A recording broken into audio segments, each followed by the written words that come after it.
Hello guys, আজকে আমরা সুজির হালুয়া বানাচ্ছি।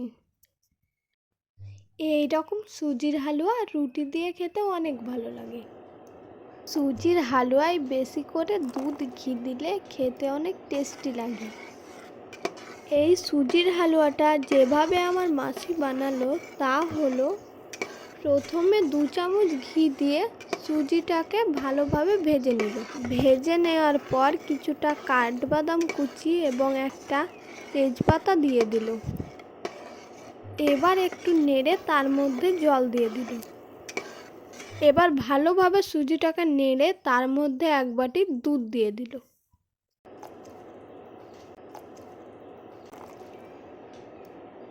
সুজি না রান্না হওয়া পর্যন্ত এভাবে মাসি নাড়তে থাকুন। 2টো এলাচ কুচি দিয়ে দিল।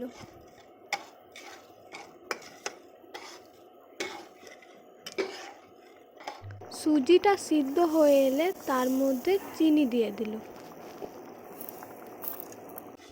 চিনি দিয়ে আবারও ভালোভাবে নেড়ে দিল।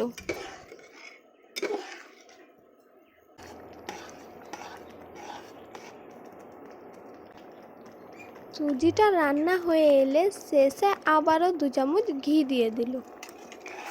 ঘি দিয়ে ভালো করে নেড়ে দিল।